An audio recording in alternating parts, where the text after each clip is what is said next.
One of the unique things about the book of Jeremiah is that we actually have accounts of the words being written down by a scribe, not only once, but twice. There was a brief mention of something like that in Isaiah 8, but we know who the scribe is in Jeremiah, and we have narrative that involves the writing down of the prophet's words.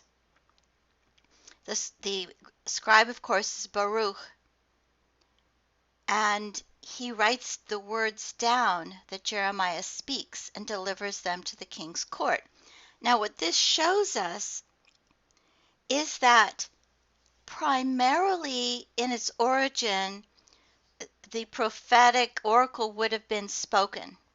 It was not meant to be just written down, but it would have been delivered in person to a particular audience. This first set of words that Baruch writes down are given to the king's court. The king takes the scroll, cuts it up, and burns it. The words are written a second time, and it is this that perhaps is the basis of the text we have now. Now, it's not clear what the words would have been written on, whether it would have been papyrus, as we see on the left. That was a common writing material. Or would have been parchment. We see a lot of parchment or animal skin being used, say, for example, among the Dead Sea Scrolls, very little papyrus, although possibly that's because papyrus is somewhat more perishable. We don't really know. It could have been either one. But you can see that they didn't have a book form like we do, and so you would have had a scroll. The script that would have been used is something like this. It would not have been what we call the Hebrew square script, which is what modern Hebrew is written in, and what the Hebrew Bible from the Middle Ages or even the Dead Sea Scrolls are mostly written in. But this would have been an older Hebrew script borrowed from the Phoenicians in about the 10th century BCE.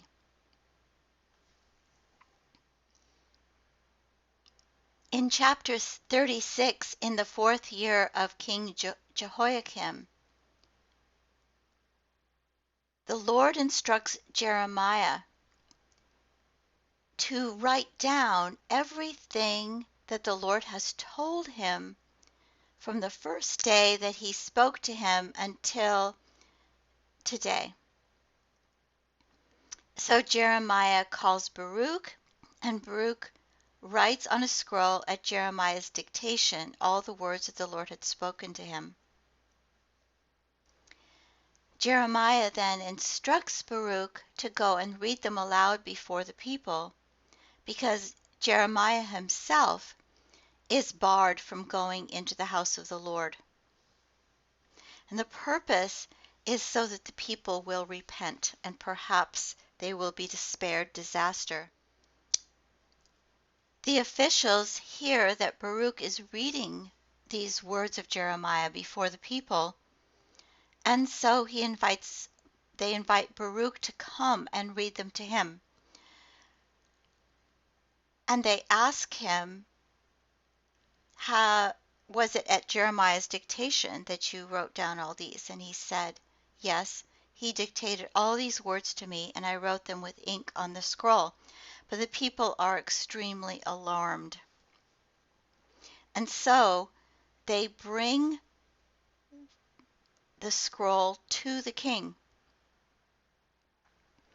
And the king asks Jehudi to read the scroll to the king. And as Jehudi reads it, the king cuts off a piece and burns it until the entire scroll was consumed. And the king, unlike the officials, is not alarmed. He's just irritated. And people are sent to arrest Baruch and the prophet Jeremiah, but the Lord hid them. And at this point, the Lord comes again to Jeremiah. Take another scroll and write on it all the former words that were in the first scroll, which King Jehoiakim of Judah has burned.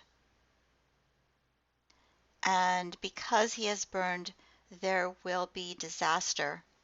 So here we have a fairly detailed account of the dictation of Jeremiah to a scribe, the scribe taking it all down, and in a way that's quite extensive. The words are then read aloud, burned, and then rewritten.